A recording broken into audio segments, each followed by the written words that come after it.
One of the benefits of storing the tasks in the database along with the state, as we're doing, is that we can add any additional metadata to these server tasks, like a title and a description. We can use that data on the front end to show the job's title and description, and we can even make this dynamic. So, for example, we could replace out a description with something that's very specific to that job using any of the data from our backend.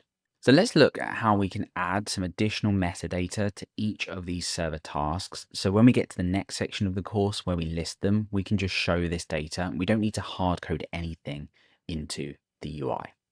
Okay, so let's head back over and just think about a couple of things that we might want to add with a migration. So let's make out a migration here, and we're going to add, we'll just call this metadata to the server tasks table. Okay, let's open that up, add metadata to server tasks, and let's fill in the title and description. So let's have a string in here for the title, and why don't we just add some text or a string for the description just inside of here. Okay, let's go ahead and run our migrations. Now that we've done that, we need to figure out where we're going to store this kind of data. Now, probably the best place to store this will be in the job itself. But we want a common interface so we know that any kind of server job always needs a title and a description to have it stored in the database. So we can create this out either inside of this server directory. So let's create out a directory here called interfaces. And inside of here, let's create out a server job interface. And we'll change the type here over to interface. Okay, so what do we want inside of here? Well, we want a title. So let's create a method that we need to implement for a title that's going to return to us a string. And let's do the same thing for a description here as well. That means that any server job that we create that implements this interface, this server job interface, needs to have a title and a description. So we can add the method stubs either by our editor or manually. And that means that now we're going to go ahead and return a title and a description for each one. So let's just say create server, and let's go and return creating your server. We'll just keep these really basic for now. I'm going to run through just off camera and do these for each of these, and then we're ready to start to store them in the database. Okay, so I've just gone ahead and implemented the title and description for each of these jobs in here, of course, making sure we implement the server job interface. And now we need to figure out how to get these into the database. So remember what we did earlier over in our app server list, we always had this create task trait, depending on what kind of server or what kind of thing we're creating.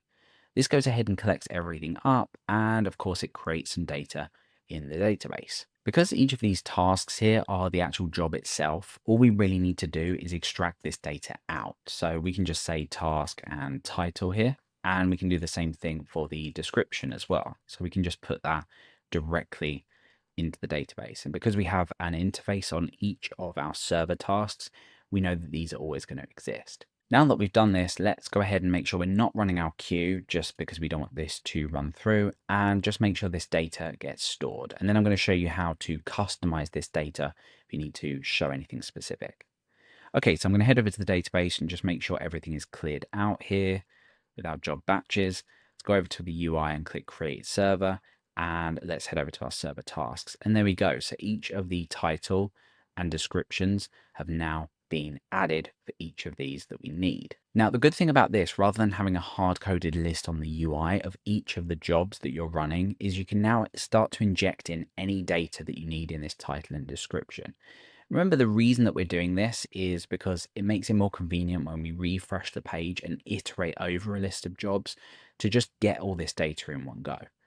Okay, so if we head back over to any of our jobs, let's go first of all actually to app server, because we're not even passing the server in to each of these. So let's pass in the server for each of these jobs, and we'll have that accessible now within the constructor of each of the jobs that we have. So let's finish that off, and we'll open up create server here. We'll go ahead and set this as protected since we don't need it to be public. And we'll do the same for each of our jobs as well, actually. So let's go ahead and just grab this and pass this into the constructor of every single one. And once we've done that, we now have access to our server inside of our job, which we'd need anyway, because you'll need to perform some sort of action on the model that you are creating. Okay, so now that that's in there, what we can do is, for example, if you wanted to output the server ID within the title, you could very easily do this, which is why we implemented this as a model. So you could just access the server ID and you'll see it within the title. And then when we get to the UI part where we iterate over each of these, you can just dump out the title and it will contain everything that you need. Okay, let's try this one more time. So I'm going to go ahead and hit create server. Let's go to the database and check this one here. And this should now have a completely different title. So there we go. We're now storing all of the data, metadata that we need about each of these tasks. That means, like I said, when we go to iterate over these, it's going to be incredibly straightforward to just output the title with anything that's happening. Another thing that you can do is if some job fails at some point, you could update the current task. So if Nginx installation failed, you could create another column in here with a description of why it failed. And from some sort of exception, you could take the data and output it as part of the error message.